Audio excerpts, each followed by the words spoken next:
Assalamualaikum warahmatullahi wabarakatuh.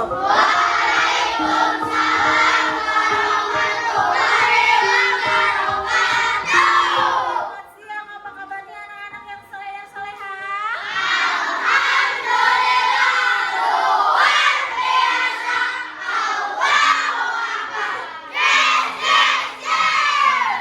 Ya, meskipun kita belajar di siang hari, kita harus tetap semangat, ya.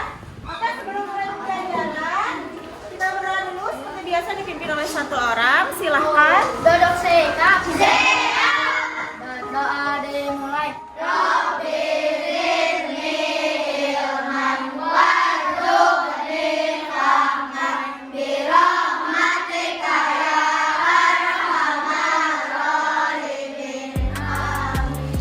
Alhamdulillah kita sudah membacakan doa. Semoga dengan dibacakannya doa, pembelajaran kita hari ini dapat bermanfaat bagi kehidupan kita sehari-hari. Sudah siap belajar?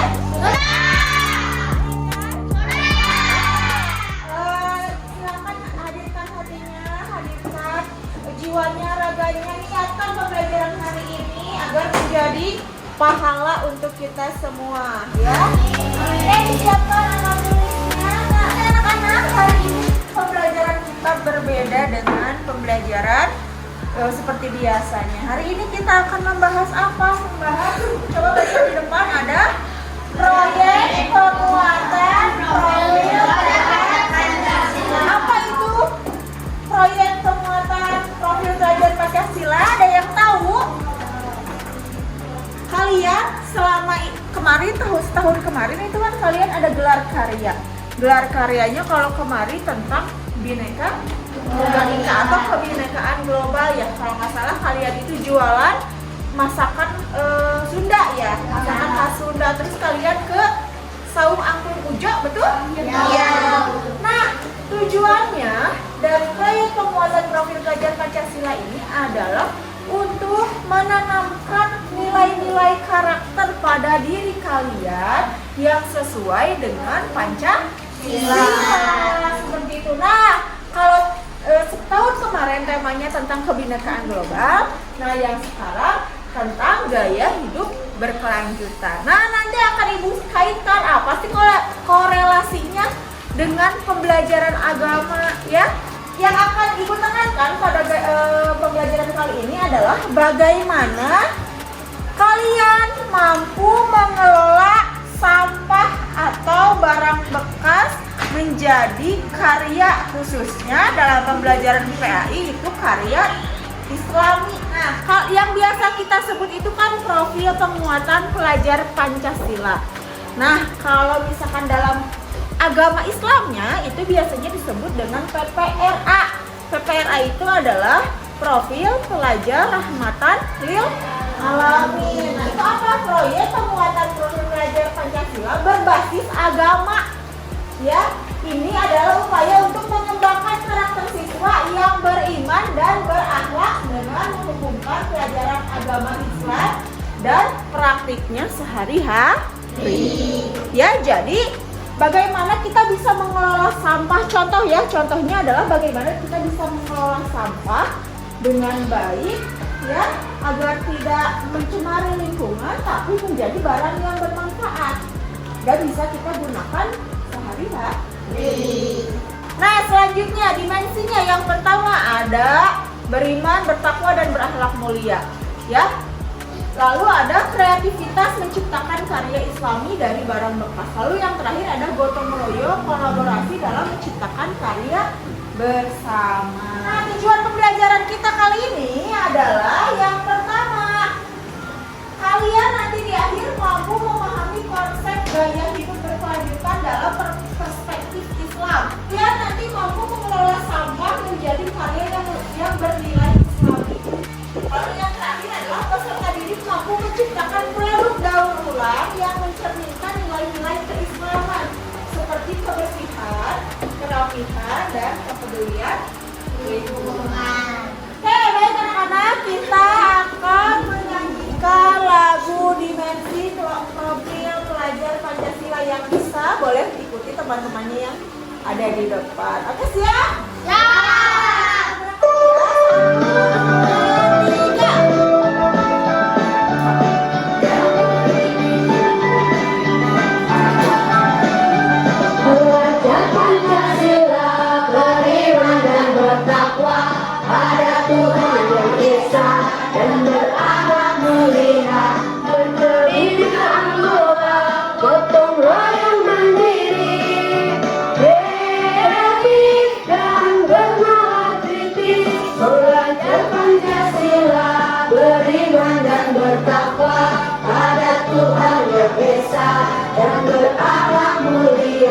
berkeliling global, gotong royong mandiri, kreatif dan bernalar tinggi. Oke, selanjutnya akan ada penjelasan mengenai penerapan gaya hidup berkelanjutan itu seperti apa, tapi tidak akan dijelaskan oleh ibu karena itu bukan ibu ya yang ahlinya, nanti akan dijelaskan oleh guru kelas. Bapak mau sedikit menerangkan mengenai penerapan gaya hidup berkelanjutan ya. Penerapan gaya hidup berkelanjutan ini ada 2 poin utamanya. Yang pertama itu yaitu samplingnya, contohnya itu siswa membawa bekal makanan sendiri untuk mengurangi sampah plastik dan meminimalisir limbah makanan. Jadi kalian harus bawa alat-alat jajan sendiri seperti apa coba? Tumbler, terus misting. Nah itu kan mengurangi, kalau kamu bawa misting, beli mie misalkan ke kantin, akan mengurangi sampah styrofoam, betul? Oke, yang kedua, siswa memilah sampah di sekolah dan mengelolanya secara terpisah sesuai jenis sampahnya. Jadi kalian nanti harus memilah sampah. Yang plastik disatukan dengan yang plastik, yang organik dengan yang organik, kemudian nanti diolah. Kalau yang plastik itu ada nilai ekonomisnya. Bisa di apa coba kalau sampah botol aqua misal? Oke, kalau dimanfaatkan jadi pot bisa, atau dijual juga ada ya. Ada suka ada yang pemulung ngambil plastik kan itu buat dijual, rongsokan, betul. Kalau yang organik itu bisa untuk pupuk, ya, pupuk tanaman. Ya, itu selanjutnya kita lanjutkan. Nah, jenis-jenis sampah ini. Dilihat dari sumbernya, ini sampah ini ada beberapa sumber. Yang pertama sampah rumah tangga. Yang di rumah mama-mama kalian itu kan, sampah rumah tangga bekas masak, bekas apa? Motongin bawang, nah itu masuk ke dalam rumah tangga. Sampah komersial, kemudian sampah industri, sampah pertanian, sampah konstruksi. Ini konstruksi itu yang ngebangun rumah, ya. Kalau kalian udah ngebangun rumah suka kotor nggak? Ada bekas tembok, bekas kayunya, itu sampah konstruksi. Sifatnya ada 2 kalau udah berdasarkan sifat, ada organik dan anorganik. Kalau organik itu berasal dari tumbuhan makhluk hidup, tumbuhan dan hewan. Kalau anorganik bukan dari tumbuhan dan hewan. Yaitu, ya Bapak cuma ngasih tahunya sedikit aja ya, tapi ingat-ingat itu ya. Oke, terima kasih. Dadah semuanya. Baik, tadi kan sudah dijelaskan ya secara umum apa itu sampah organik, sampah anorganik, jenis-jenis sampah berdasarkan sumbernya, ya berdasarkan sifatnya. Nah sekarang kalau ditinjau dari perspektif agama Islam nih, nilai Islam tentang sampah, kita itu di sekolah itu pasti ada sampah, betul? Betul. Nah, bagaimana sih kita sebagai pelajar yang beragama Islam untuk mengelola sampah itu dengan baik? Bisa dilihat dari sini, nilai Islam tentang kebersihan dan lingkungan. Poin pertama, kebersihan adalah sebagian dari iman. Ada keterangan yang mengatakan bahwa kebersihan itu adalah sebagian dari iman atau an-nadzafatu minal iman, ya. Islam itu menyukai keindahan, Islam itu menyukai kebersihan.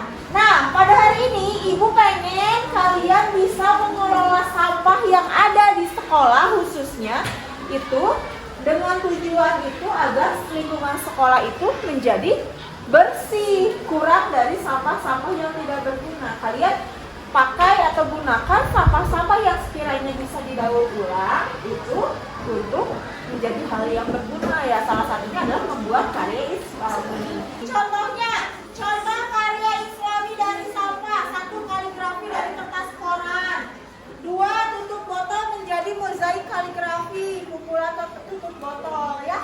Nah, kalian memanfaatkan sampah yang ada di sekolah ini aja. Makanya ya, yang pertama kalian identifikasi sampah, cari sampahnya di luar. Lalu kalau sudah dikumpulkan, setelah dikumpulkan, kalian rencanakan mau bikin kaligrafi apa. Setelah itu kalian buat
sumbernya itu dari yang najis.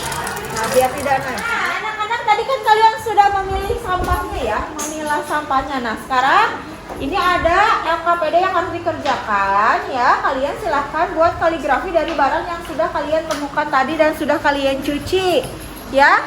Tiap kelompok itu kalau bisa berbeda-beda ya. Kayak Ibu bagikan dulu ya.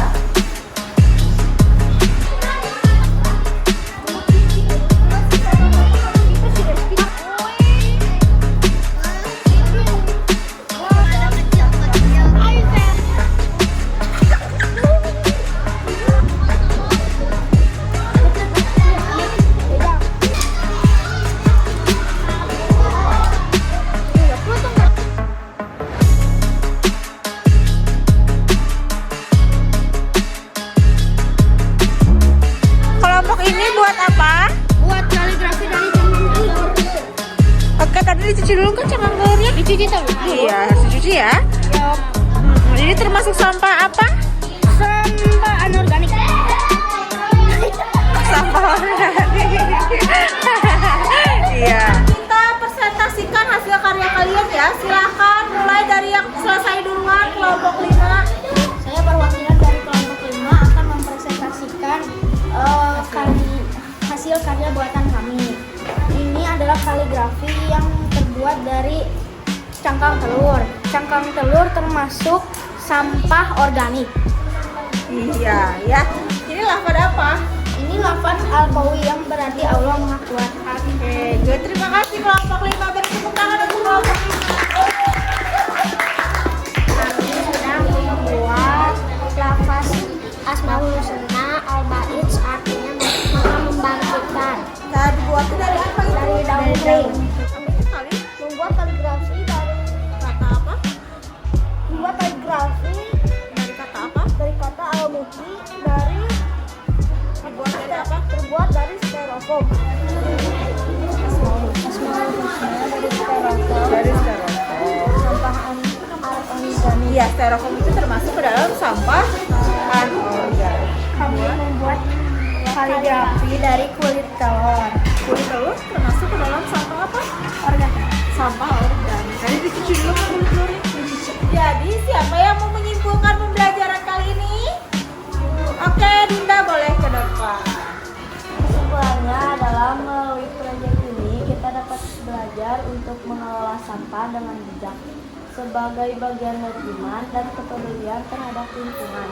Mengubah sampah menjadi karya Islami adalah bentuk kreativitas yang dapat menjadi contoh gaya hidup berkelanjutan sesuai ajaran Islam. Iya, baik. Terima kasih Dinda sudah menyimpulkan pembelajaran kali ini. Baik anak-anak, tadi kalian sudah membuat kaligrafi. Ada yang dari styrofoam. Styrofoam itu jenis apa? Organik. Ya, lalu ada yang dari daun kering. Daun kering termasuk apa? Organik. Lalu dari cangkang telur ya. Cangkang telur juga dari organik. Nah, semua sampah-sampah yang sekiranya bisa kalian manfaatkan, bisa didaur ulang atau dijadikan karya, silahkan manfaatkan dengan baik. Baik, itulah pembelajaran hari ini. Semoga kita semua bisa mengaplikasikannya dalam kehidupan sehari-hari ya. Untuk tindak lanjutnya ke depan, semoga kalian bisa memanfaatkan sampah-sampah organik maupun anorganik untuk menjadikan sebuah karya atau apapun ya. Dan kalian ibu harapkan bisa membuat karya lain selain kaligrafi, mau itu tempat sampah misalkan dari galon atau misalkan dari botol aqua ya, pot bunga dari botol aqua, itu kan memanfaatkan sampah juga ya. Baik, nah pemanfaatan sampah ini sesuai dengan ajaran Islam, yaitu menjaga kebersihan karena kebersihan sebagian dari iman. Ya, terima kasih atas perhatiannya. Sampai ketemu pada pembelajaran selanjutnya. Assalamualaikum warahmatullahi wabarakatuh.